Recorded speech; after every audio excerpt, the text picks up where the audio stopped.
Assalamualaikum warahmatullahi wabarakatuh. Perkenalkan, nama saya Didiki Kurniawan dengan NPM 2313588. Pada kesempatan ini, saya akan memenuhi tugas ujian tengah semester mata kuliah Antropologi Hukum kelas E dengan dosen pengampu Bapak Dr. Subelo Wiono, SH, MPD, dengan judul Antropologi Hukum Memahami Manusia Sepenuhnya. Baik, pertama-tama apa sih antropologi itu? Antropologi adalah ilmu yang mempelajari manusia secara menyeluruh, baik dari aspek biologis atau fisik maupun sosial budaya. Dalam konteks hukum, antropologi penting untuk memahami bagaimana hukum terbentuk, dipengaruhi, dan dijalankan dalam masyarakat yang beragam. Baik, di sini saya akan membahas dua cabang utama dari antropologi hukum. Yang pertama ada antropologi fisik, dan yang kedua ada antropologi budaya. Baik, yang pertama-tama saya akan menjelaskan antropologi fisik atau biologis adalah cabang ilmu antropologi yang mempelajari manusia dari aspek biologis dan jasmania, termasuk asal-usul, evolusi, serta variasi fisik manusia. Ilmu ini berfokus pada struktur tubuh manusia seperti tulang, tengkorak, dan DNA, serta hubungan manusia dengan makhluk hidup lain, khususnya primata. Selain itu, antropologi fisik juga mengkaji perbedaan ciri fisik antara kelompok manusia dan bagaimana manusia berkembang dari masa ke masa. Dalam konteks hukum juga, antropologi fisik memiliki peran penting terutama dalam bidang forensik, seperti untuk mengidentifikasi korban atau pelaku melalui analisis kerangka tubuh, menentukan jenis kelamin, usia, dan ciri-ciri fisik lainnya sebagai bagian dari proses pembuktian di pengadilan. Selanjutnya ada ruang lingkup dari antropologi fisik. Yang pertama ada paleoantropologi, yaitu cabang antropologi yang mempelajari asal-usul dan evolusi manusia melalui fosil manusia purba seperti tulang dan tengkorak untuk memahami perkembangan manusia dari masa ke masa. Yang kedua ada primatologi. Primatologi mempelajari primata seperti monyet atau kera untuk memahami perilaku, kecerdasan, dan hubungan evolusi manusia dengan makhluk yang paling dekat secara biologis. Yang ketiga ada variasi biologis manusia. Yang ini mengkaji perbedaan fisik manusia seperti warna kulit dan bentuk tubuh yang dipengaruhi oleh genetik dan lingkungan sebagai bentuk adaptasi. Dan yang keempat ada forensik antropologi. Forensik antropologi ini penerapannya antropologi dalam hukum untuk mengidentifikasi manusia melalui tulang, seperti menentukan usia, jenis kelamin, dan penyebab kematian. Nah, cabang yang paling penting dalam antropologi fisik adalah antropologi forensik, yang sering digunakan dalam penyelidikan hukum pidana untuk mengidentifikasi korban. Selanjutnya ada contoh kasus nyata, identifikasi korban bencana melalui forensik antropologi. Setelah bencana seperti tsunami Aceh 2004, banyak korban sulit dikenali. Ahli antropologi fisik membantu mengidentifikasi korban melalui analisis tulang atau umur, jenis kelamin, tinggi badan. Nah, proses ini membantu proses hukum seperti penetapan identitas korban dan hak waris keluarga. Selanjutnya ada kelebihan.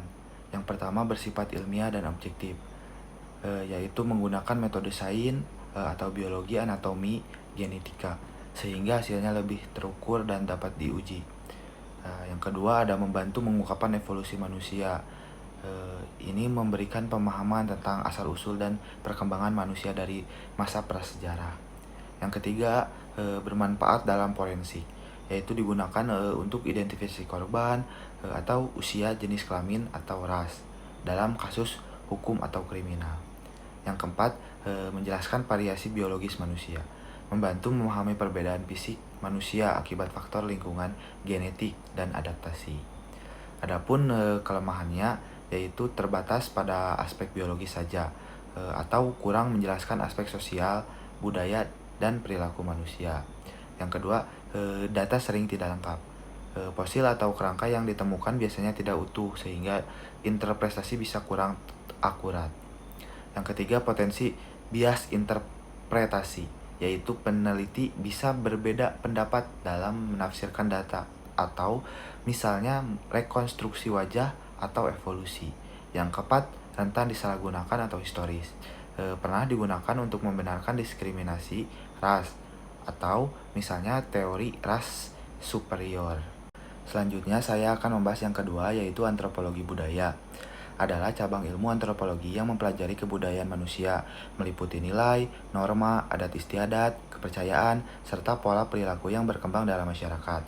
Ilmu ini bertujuan untuk memahami bagaimana manusia hidup, berinteraksi, dan membentuk sistem sosial berdasarkan budaya yang dimilikinya.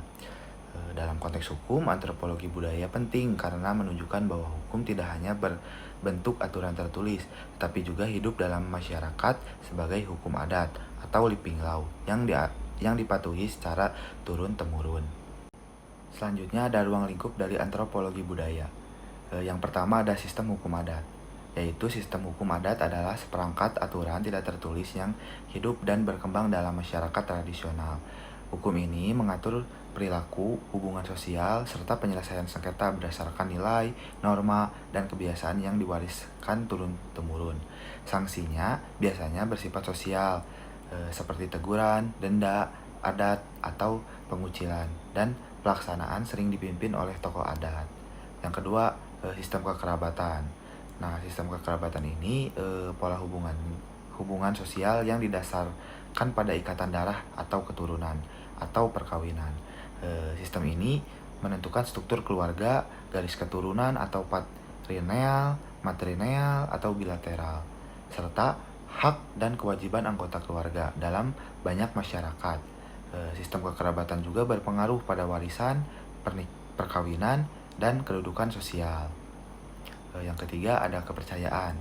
Kepercayaan adalah sistem keyakinan masyarakat terhadap hal yang bersifat spiritual atau supranatural seperti Tuhan, roh leluhur, atau kekuatan gaib. Kepercayaan ini memengaruhi cara berpikir, perilaku, serta aturan hidup masyarakat, termasuk dalam hukum, adat, dan praktik sosial sehari-hari. Nah, yang keempat ada tradisi dan kebiasaan. Nah, tradisi dan kebiasaan ini adalah praktik atau pola perilaku yang dilakukan secara berulang atau diwariskan dari generasi ke generasi. Tradisi biasanya memiliki nilai simbolik dan makna budaya seperti upacara adat, ritual, atau perayaan tertentu. Contoh kasus dari antropologi budaya dapat dilihat dalam konflik antara masyarakat adat dan negara terkait tanah.